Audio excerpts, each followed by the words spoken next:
Welcome to the show, Kellie Blaise. You are an actress, singer, and writer from Ireland, and you've sang at the National Concert Hall in Dublin when you were just the tender age of 14. At 18, you moved to LA, having secured a contract with a management company and recorded your first album, No Prisoners. You've worked with Preston Glass, who we've had on the show here, and appeared on his album, Music is Medicine. You appeared on The Voice in Ireland and were mentored by Sharon Corr of the band The Corrs. There's a ton of stuff to talk with you about other than that, Kellie. Thank you so much for joining us, and please do tell us more. Hello, thank you for having me on the show. Pleasure. Thanks for joining me. Thanks for coming. Tell us what's going on. Did you have a good time in LA? I did. You know what? I've had a love affair in LA. I always keep going back, and then I return back to Europe, and then I go back to LA, and it's hard to leave, isn't it? It kind of takes a part of your soul, and it just you just have to keep going back. But yeah, I left LA last year, and I won't say it's forever because every time I say that, I end up back there. Right. But I moved to the UK. I had a little girl, so I thought I was taking some time off, and then I ended up landing a movie and writing another movie. And so, yeah, I've been busy acting and doing that kind of thing, but always writing music for films too, and trying to incorporate music any way I can. And then I say too, I'm going to take a little break from music, and you can't do that because No, you can't do that. That calls you back as well. It's like, you know, it's a part of your soul, isn't it? Yeah. I hear so many musicians say, I'm going to give up music. It's like, you can't. You can't. So yeah, no, that's what I've been doing. I finished writing my movie and now in the process of getting finance for that. Going to write some music for that. Working with this, oh my God, incredible genius composer named Bryant. He's an Irish composer. He's been nominated for Golden Globes. He's worked on many films, Albert Nobbs and lots of things, Jim Sheridan movies. Yeah, so we're going to do the soundtrack together. Yeah. And yeah, always incorporating all of the different creative avenues that I can access: art, music, painting, acting, and just, yeah, putting them all together in whatever way I can. What's the vision for the movie? The vision, well, I'll tell you about the movie. The movie's about an Irish woman in the 1980s, and she loses a child. So it starts off very tragic. And she develops this condition called DID, dissociative identity disorder. And she believes she's Zelda Fitzgerald living in the 1920s. Wow. So the world, so if you can imagine the world, it's very primitive. Ireland in the 1980s, everybody's poor, everybody's kind of depressed, and then this woman comes along and she thinks she's this, you know, wild flapper girl living in Paris. And slowly everyone starts to change, and she brings out the best in everyone. And you know, there's lots of lovely messages about we're only caged in our own mind and we can do anything we want to do, and the whole village starts to change, and the colors start to change, and everyone starts to be who they really want to be. And then obviously there's lots and lots of music because the Irish people, poetry, music, dancing, that's my baby at the moment, my creative baby. You're going to be the composer? Yes. I made a short film called Woman in Retrograde, which is basically a short film of the feature film. And that's when I got to work with Brian Byrne, and I wrote a song and he did the music. And it was funny because I sent him my melody, my lyrics, my singing. And I was like, this is the idea. And it's all about this woman that's caged. You know, it's a bird caged, but, you know, she wants to break free. And, you know, there's all of these different metaphors throughout the movie. And he sent me back this beautiful melodic music, which was nothing of what I sent him. And I was like, oh, okay, maybe he just wants to do something different, but it was beautiful. And I'm like, yeah, I'll go with that. But then later on, I said, did you not like the melody I sent you first? And he's like, I didn't get it. And I'm like, oh, okay. So it was kind of fortuitous. He never got it. He never downloaded it or whatever. I don't know what happened. But I loved what he wrote. And it was just this new combination of something different. So yeah, I'm hoping we can create some magic on the film when we get to do it. I love it. Tom? So Well, I just want to talk a little bit. I mean, as we've already sort of slightly touched on, you've got various facets to what you do: acting, singing, and writing. Has it always been kind of one particular area that you headed for? Was it always the singing, or was there? it was always singing. Yeah. It was mainly jazz and blues. That was my love. Okay. Yeah, and I went to America at 18, and I'd done quite a few venues in Ireland. I did the National Concert Hall and lots of other prestigious venues. And when I went to America at 18, the managers I had then, they said I was very shy. So I was very shy on stage. You know, I'd sing, I loved to sing, but I was shy. And so they sent me to acting school. And the Okay. teacher Right. there was like, why don't we create a character? So when you're on stage, you just step into the character. Wow. And that's where the love of acting came, you know. And then I was like, wow, okay, this is really interesting. So you can be anybody on stage. It was like this magic, it's like you put on these magic clothes and you could be anybody. And I kind of loved that. And then a persona of Kellie Blaise came about because my real name's Linda Kelly. So my name was changed. And it was just very interesting. So it's like, I suppose in real life, I can be quite shy and reserved. But then on stage, it's like you're free to do whatever you want and be who you want just on that stage. And then when you step off, you're back into your own persona, your own real life, if that makes sense. So, yeah. Thank you. Yeah. Which do you like the best, acting or singing? Difficult one, that one, surely. It's very different. Yeah. I can't actually say. It's like, you know, different songs I love to sing, different roles I love to play. I just like the constant change of all of it. I mean, even in acting, you're using your voice, because if you're taking on a different accent, which is why I love accents, you're learning the melody, you're learning the lilt, you're learning the tones. To me, it's you're using your voice again, you know. It's actually the same in a way, because you use your emotion in the song to feel the lyrics. You do that in the words of acting. I think they're so similar in so many ways, you know. Do you write social conscious lyrics? Absolutely. And that has only come about, I would say, in the last 5 to 6 years. Before that, I was writing pop, doing what's trendy, what's this. I wasn't conscious. And I would only say in the past 5 to 6 years, I started to take a step back and be like, what am I doing? Like, what message am I putting out into the world? Am I putting a message out into the world? Is this just all for me? Is this like a kind of narcissistic behavior where I just want what I want? What am I giving back? So I started to really, really reflect on what I was doing. And that's why the movie is like, this is all about making people see how powerful they are and how magical they are if they just tap into it. And there's so many hidden messages in it too, and subconscious messages. I won't even listen to music that doesn't have conscious messaging, conscious lyrics. I feel the same. Yeah, when I was younger, I didn't even think about that. Now I listen to music that I loved when I was younger, and I'm like, oh my goodness, this is so wrong. Maybe it was having a child, or I'm not sure, but even watching films, I won't watch anything with dark agendas or, you know, just not positive messages. You know, we need more positivity in every aspect, anywhere we can get it, you know. And I listen to it like a religion. I listen to music like it's a religious thing for me, you know. It's spiritual.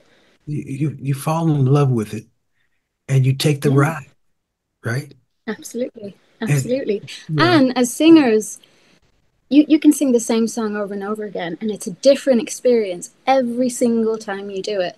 And it's a different experience for me because the audience is different. So you're touching people in different ways. Right. I can deliver the same performance, but it's never the same because it's a different person listening. And if you're doing your job correctly, you're connecting. You know, people buy your record and you finally make it to their town.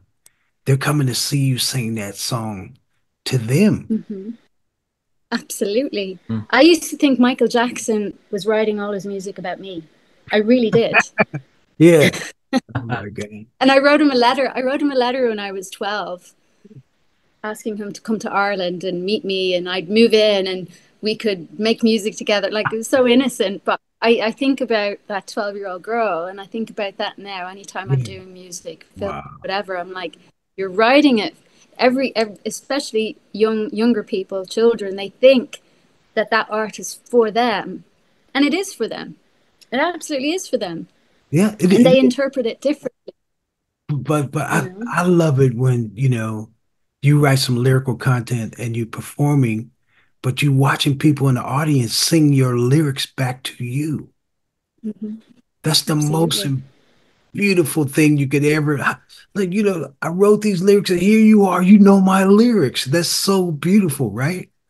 And you don't know how much they've changed someone's life. You don't. I mean, the Michael Jackson, well, it wasn't the Michael Jackson song, it was the Charlie Chaplin song originally.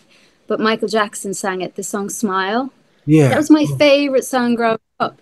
But when I was a kid, I thought it was all about smile and be happy. But now I'm older and I realize, oh, the lyrics are like, no matter what's going on, put on a smile. Yeah. So, but I thought that that song was written for me as a kid. Wow. So, Music is emotion, you know. It's how it feels, how you make it feel, right? Tom? absolutely. Very recently, you were in a TV series with Will Ferrell, which was called The Shrink Yes, Next Door. What was that like? that was very cool. I mean, I grew up watching Will Ferrell and Paul Rudd, Yeah, and that was just kind of a pinch me moment. I'm like, oh my God, I'm working with these yeah, two amazing big Hollywood stars. And, I get there and I'm like, it's kind of nerve wracking. But then you just get there and everyone's professional and you just do your job. And they're just sweethearts, absolute sweethearts. Wow. Yeah, it was brilliant. Yeah. Absolutely brilliant. I loved it. And it should be that way. Now, like I said, I'm going to ask you to inspire young people to write positive lyrical content, right? Hmm. That's what music for Absolutely. global change is about. We're trying to cross all the lines. Life ain't all bad. So we can go find people. More people want to get along than people that don't. Let's go grow Hmm. that to the max, Absolutely. right? And if Hmm. we can pass down Absolutely. to these young people how to write positive lyrics, Hmm. that's going to help them, right? Because all this other Hmm. stuff is getting fed to them, and that's all they know. But they don't know that music can make you feel good too. Well, the frequency of music, that's the thing. It's like the frequency of music can change your mood. That's right. You can be in such a terrible mood and just put on a song you love, and instantly it changes your mood. That's pretty powerful. Yeah. There's, a lot of drugs and things like that people pay for to do that. It's like, you don't need that. You just need some good music. That's all you need. That's all That's you need. all you You need. know, so It's true. all you need. that's And all you need. I love it because of how it makes you feel. We had a friend on our show, and she goes, Scott, I'm a school teacher, but the first thing I do when I get home is put on some music to take me away from all the stuff I had going on today. Yeah, It's a release too, Absolutely. yeah, Absolutely. And the really amazing singers, it's timeless. It's absolutely timeless. You hear the joy, the pain, the love, you hear everything in their voice. yeah. There's no I really don't like how a lot of music is mixed and done today and they stop and they start. Like I love when singers perform a whole song from start to finish. I don't care if your voice cracks. I don't care Mm. if you miss a note. You want the whole performance. Everything's so perfect, Yeah. and it's not perfect. It's like It's not. It's not. there's no heart in it. Yeah. You know? Like the drum machine is on a clock, right? Yeah. But humans are not on a clock.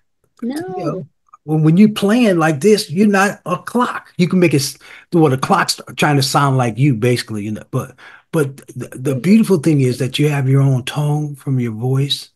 You can write lyrical Absolutely. content, and it's all about Hmm. finding the right mood around what you're doing. You listen to Etta James, right? Yeah. Singing At Last, right? She misses notes in that song, but she's like, At last, my love. But she's like, her voice cracks, things happen, and you feel what that woman That's is what I'm talking saying. about. That's what I'm talking Like, about. it gives you goosebumps, and that's a magic. When I get those goosebumps, I'm like, there's the magic, you know? Yeah, You don't yeah. get that with perfect records. You just don't. And what they doing with the auto tune, trying to mimic how people really sound. You know, I went to see the Motown review when I was 10 years old, right? And they didn't have monitors back then. So you can't hear back to yourself, right? They were in perfect pitch because they practiced so much. They were in perfect pitch. The Supremes, when they came out, when the Four Tops came out, when Stevie was, everybody was in perfect pitch. Today, the studio guy, hey, that's close enough, man. I'll take it from there. Forget that. Yeah, I'll tweak it. Yeah, forget that, man. I know.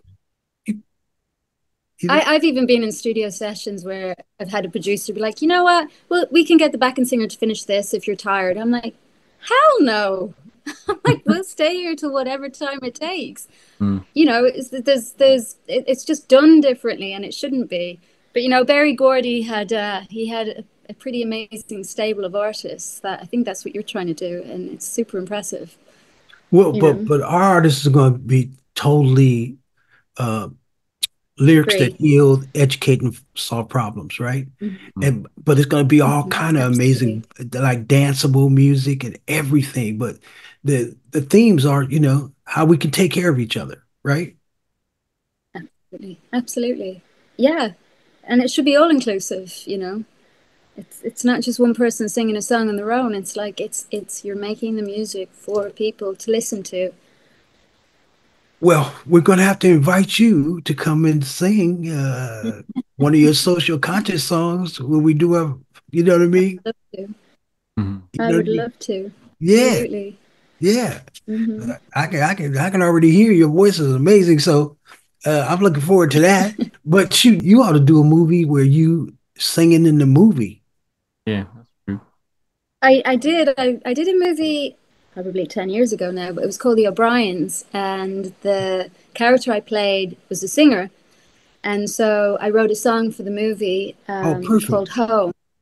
I'm always, whatever my character is, I'm like, could she sing a song in it? Could I put a song in the film? Just always trying to, you know, get some music in. And then I worked with the composer on that movie, and then we went off and we made an album, Bluebird, and to be honest, the whole album was about heartbreak. It's I can't even listen to it now. It's not actually music I want to put out there now. But at that time, that's where I was at. Yeah, space now. Yeah, yeah. But the music was beautiful and it was heartfelt and all of that. But yeah, I'm always trying to incorporate music into a film. But yeah, I definitely have to write a film and put conscious lyrics in there. And yeah, you do country music? I've never done country music. I've never done a country song, but I'm open to anything. Yeah, I mean, like a social conscious country song, right? There's a place in Nashville called the Bluebird Cafe, and that's where all the singers go and test their wares at. You know what I mean? And it's amazing. Some of these people, just the guitar and the vocal, could kill it. You know what I mean? Well. I mean, I think that you should be able to go in somewhere and sing a cappella and move people. And then, you know, and then everything else added onto it builds it, right? But I think that your basic instrument, whether it's your voice or your guitar, you should be able to touch people with one instrument. Before guitar, anything, it was the vocal, right? Then they mimicked the voice. But you're right. No matter where you go. I mean, look at preachers, right? If you're a preacher, you got to walk in any building, you know what I mean? And get down. Yeah. Tom? What I want to do is just ask you if you've got any details of any kind of social media that you're on, any kind of websites that you have. We're going to be able to promote what you're doing and see what you're up to. I mean, I'm on Instagram and Facebook and things like that. But at the moment, I don't have anything to promote. I'm just working on this film. But there will be soon. There will be soon. But you can check out Woman in Retrograde. It's on Instagram, and you can go to IMDb and check it out. But yeah, the movie will be coming soon, and music to follow, for sure. Wonderful. Thank you. Thanks, Kellie. For the privilege of your time today. Namaste. Thank you for your time. Yeah, namaste. Music can save the world. Music can save the world. If we all get together, music can save the world. Yeah. Music can save the world. Music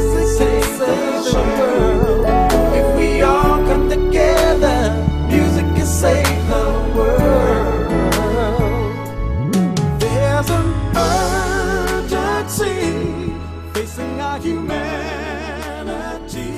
Thank you so much for watching. To stay up to date, please click subscribe and hit the bell. You can also join our group on Facebook and find us on LinkedIn and Instagram.